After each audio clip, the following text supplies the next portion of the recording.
Salut à toi, je suis très content de te retrouver. Aujourd'hui, c'est une très belle journée. C'est une journée où j'ai découvert un nouveau concept, un concept qui s'appelle la neurodiversité. Finalement, c'est la diversité des intelligences. L'idée qui en émane, c'est que finalement, la différence des intelligences humaines est une force individuelle, mais surtout une force collective.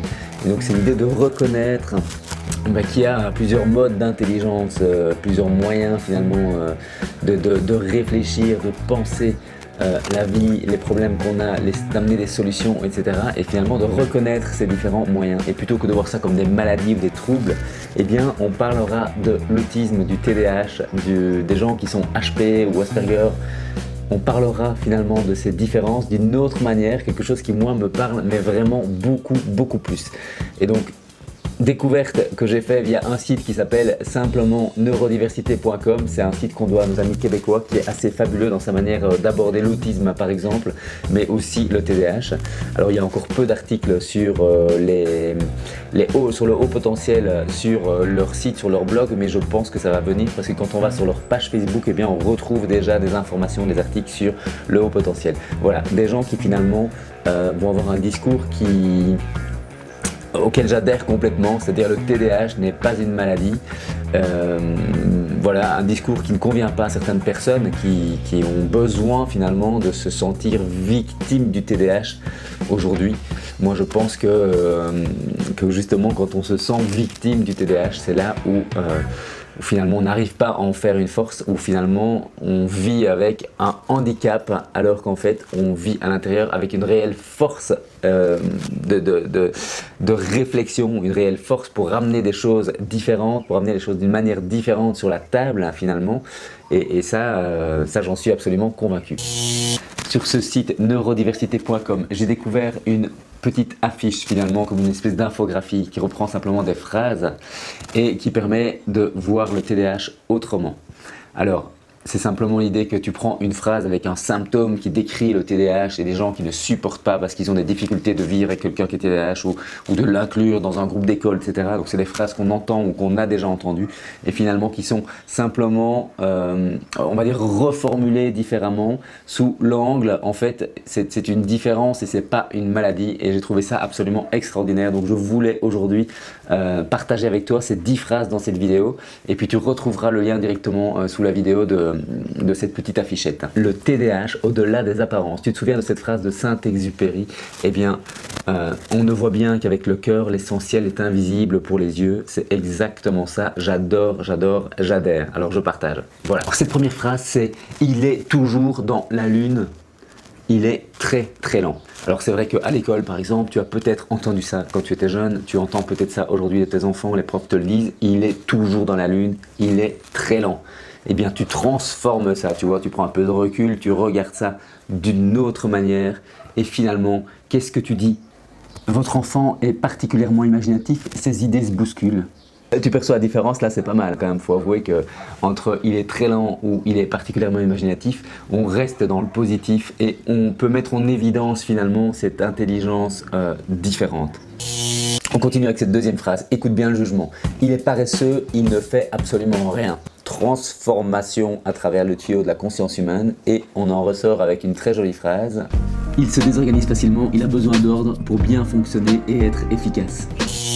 Tu vas voir, je continue, c'est très instructif. Alors, qu'est-ce qu'elle est impolie? Elle est vraiment très mal élevée. Pas du tout, elle est communicative et son enthousiasme est débordant. Alors on a aussi, il résiste aux méthodes d'enseignement. Il est insolent, il ne respecte aucune consigne. Il a besoin de liberté et de temps d'exploration. Ses apprentissages sont non conventionnels. Tu vois toute la différence entre une accusation, un jugement et puis finalement une explication de comment finalement le prof par exemple peut vivre la différence de cet élève-là. Eh bien c'est fabuleux, je trouve ça absolument fabuleux. Merci à ceux qui ont fait ça. On n'en a fait que 4 phrases, j'enchaîne les suivantes, tu vas voir. Une pépite. Notre fille exagère, elle est vraiment trop émotive. Elle réagit souvent comme un gros bébé et ne tolère aucune frustration. Mais pas du tout, monsieur le professeur. En fait, elle a une énorme sensibilité et elle ressent profondément l'ensemble de son environnement. Peut-être, mais elle manque de concentration et elle est incapable de se focaliser sur les exercices. Elle a une grande perméabilité de ses frontières interpersonnelles et finalement, elle a besoin de beaucoup de calme pour pouvoir se concentrer. Et en ce qui concerne votre fils, il manque de motivation et abandonne sans arrêt l'ensemble de ses projets. Je dirais plutôt qu'il a besoin d'aide pour forger son concept de soi et mieux définir sa personnalité. Il est impulsif. Vous voulez dire spontané? Non, je veux dire qu'il gigote constamment, qu'il est agité, qu'il est impossible, qu'il reste en place 2 secondes d'affilée. Peut-être est-il en surcharge sensorielle, il a besoin alors d'un endroit calme pour pouvoir se ressourcer. Il est extrêmement brouillon, il ne s'applique pas dans ses travaux. Je sais qu'il a besoin de consignes précises pour bien comprendre les tâches qui lui sont demandées. Voilà, tu vois que c'est vraiment, pour moi c'est vraiment une pépite, c'est vraiment l'idée de comment tu portes ton regard sur les choses, c'est finalement ce qui fait ta réalité.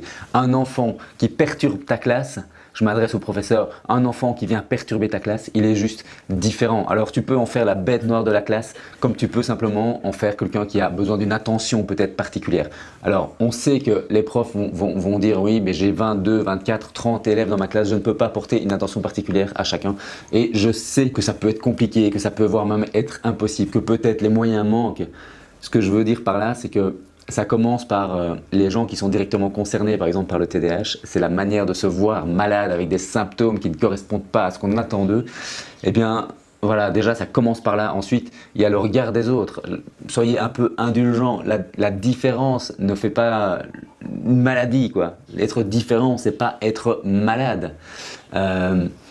C'est vraiment ça qui est important de comprendre et c'est vraiment la manière dont tu, finalement, c'est oser parler et savoir dire les choses. Donc, oser parler, c'est oui, effectivement, on peut reconnaître qu'il y a, c'est pas tant un problème, mais qu'il y a des faits qui se passent dans la classe et puis savoir dire les choses, éviter le jugement vraiment parce que c'est compliqué en fait, ces gens qui sont différents, quand ils vont se sentir jugés, ben en fait, qu'est-ce qu'ils font? Ils vont s'exclure. Et en excluant ça, ben vous tuez dans l'œuf finalement tout le concept de la neurodiversité, ce qui fait vraiment la richesse, par exemple, d'une classe pour parler de l'école.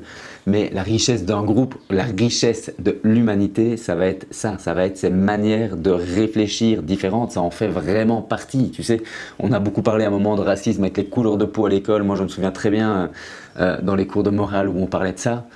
Aujourd'hui, la conscience humaine fait que dans les cours de morale, on va être amené à parler de ces modes de fonctionnement, de ces modes d'intelligence cérébrale. Cette espèce de racisme finalement se décale sur une manière de réfléchir et sur d'autres choses. Voilà, on a toujours besoin d'accuser pour se sentir peut-être plus fort ou je ne sais pas, ou simplement pour voilà, reporter le problème sur les autres. On a tous notre part de responsabilité. Toi qui as le TDAH, tu dois être responsable de comment tu interagis avec les autres et tu ne peux pas t'en foutre que les autres ne te comprennent pas, etc. Tu dois travailler sur ta manière de communiquer pour finalement qu'ils puissent te comprendre. Et toi qui n'as pas le TDAH et qui est peut-être qui a envie que finalement tout le monde rentre dans le moule parce que c'est plus facile, eh bien tu dois comprendre qu'en fait ça ne fonctionne pas comme ça.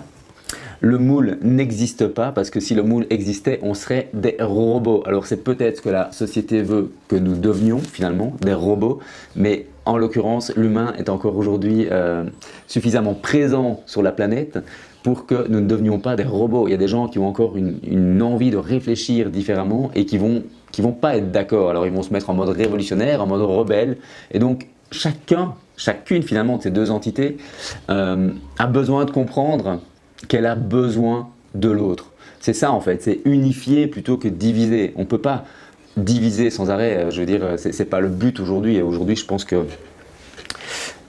que quand on voit les dégâts qu'on peut faire à la planète, quand on voit les dégâts qu'on peut faire simplement à l'humain, quand on voit le potentiel positif qu'il y a en chacun de nous, je me dis vraiment qu'il est grand temps d'arrêter d'attaquer l'autre pour se justifier ou pour se sentir plus fort et qu'il est grand temps finalement d'accepter l'autre comme il est et de faire avec en fait, de faire avec ou en tout cas d'essayer de faire avec. Voilà, les liens de ces phrases, etc. Ça se trouvera sous la vidéo, hein, je te l'ai dit tout à l'heure, donc je te mets vraiment le lien et je t'invite à visiter ce site neurodiversité.com qui est une perle, vraiment une perle. Je suis très heureux, je me sens beaucoup moins seul aujourd'hui. À très bientôt pour une nouvelle vidéo.